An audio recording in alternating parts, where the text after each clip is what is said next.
Deliberate destruction and extinction of native Europeans. In the dawn of the Neolithic, agriculture and cultures, roughly before 8,000 years ago, for very large groups would have arrived in Europe and Western Eurasia, this kind of out of the blue. Their genetics were unedited in Eurasia. Nevertheless, all were indirect descendants of Haplogroup P, P1 or PM45, of which R and Q are the only two direct descendants of. In a way, Haplogroup R, including R1, would wait in the Americas to migrate as R1a and R1b, this thousands of years later. This until 4,500. Haplogroup Q is much older than R and would wait in the Americas but would migrate as Q M242 thousands of years earlier, including to Siberia, this together with prehistoric R1. Please see other chapters and videos for these prehistoric R1 migrations and ANE. Malta boy and Ust Ishim man, with also blonde hair, that also had made a minor part of the earlier population of Europe from the east. R and Q on their own represent the large part of all 8 billion modern humans. R on its own represents 60% of all modern Europeans. C also descends from P1 and also has its roots in the Americas, see other videos, but is less important in Europe and in this context.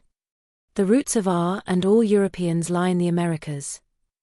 The arriving groups are all descendants of Haplogroup P, P1 or PM45, and all have their roots in the Americas.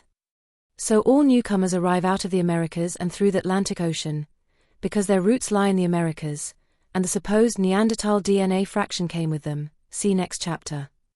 The initially arriving haplogroups of the subject 4 groups are related to the today dominant R1a and R1b that arrived later in the Neolithic, until 4500 BP, and their prehistoric root parents R1, M173, are only found in the Americas. This is confirmed by fossils of prehistoric Native Americans, and also by means of the essential ancestral markers, that proved so in the first place and before. The arrival of these 4 separate groups from the Americas was until 8,000 years ago. Until 8,000 years ago they kind of stayed put in their respective places, without meeting or mixing with the other groups, nor with the humans already present at that time. Apart from ongoing arrivals, they most probably reproduced, males possibly also with local women. Further, they mined ores and produced goods, including metal goods and warfare, and bred animals, including horses, all things that Butai and Sintashta and Yamner would continue doing later. They also would build relatively hidden megalithic structures in their locations.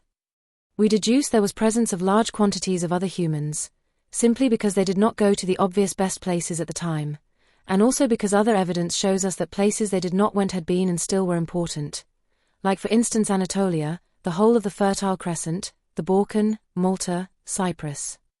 We hypothesize that most of these earlier humans would have arrived also from the east from the Americas but coming through the Pacific, through earlier Austronesian expansions, that had brought Denisovans and later advanced cultures to China, India, the Fertile Crescent, Bronze Age cultures with cuneiform writing, and probably Anatolia and more west to Balkan, Greece, Italy, and Iberia. So our subject 4 groups with Indo-European languages were initially hiding from these groups in these places. Out of Americas and no Neanderthal interbreeding. Modern Europeans and modern humans are the ones to be claimed to carry a portion of Neanderthal DNA prevenient from interbreeding. Right from the start we see this is impossible because the moment they arrive, all Neanderthals already were extinct for tens of thousands of years, and obviously no interbreeding with European or Eurasian Neanderthals would have been possible.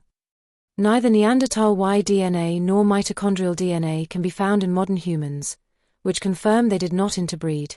The Y DNA lineage of Neanderthals is considered an outgroup to modern human Y DNA, with the most recent common ancestor of Neanderthal and modern human Y DNA estimated to be around 588,000 years ago. This was before Haplogroup P came into existence. East Asian Native American-like and European-like ancestry generally have the highest proportion of Neanderthal DNA in their genomes. It is widely accepted that the Americas, particularly Amerindian populations, have the highest frequency of the haplotype B006. This haplotype is found on the X chromosome, and is linked to Neanderthal ancestry.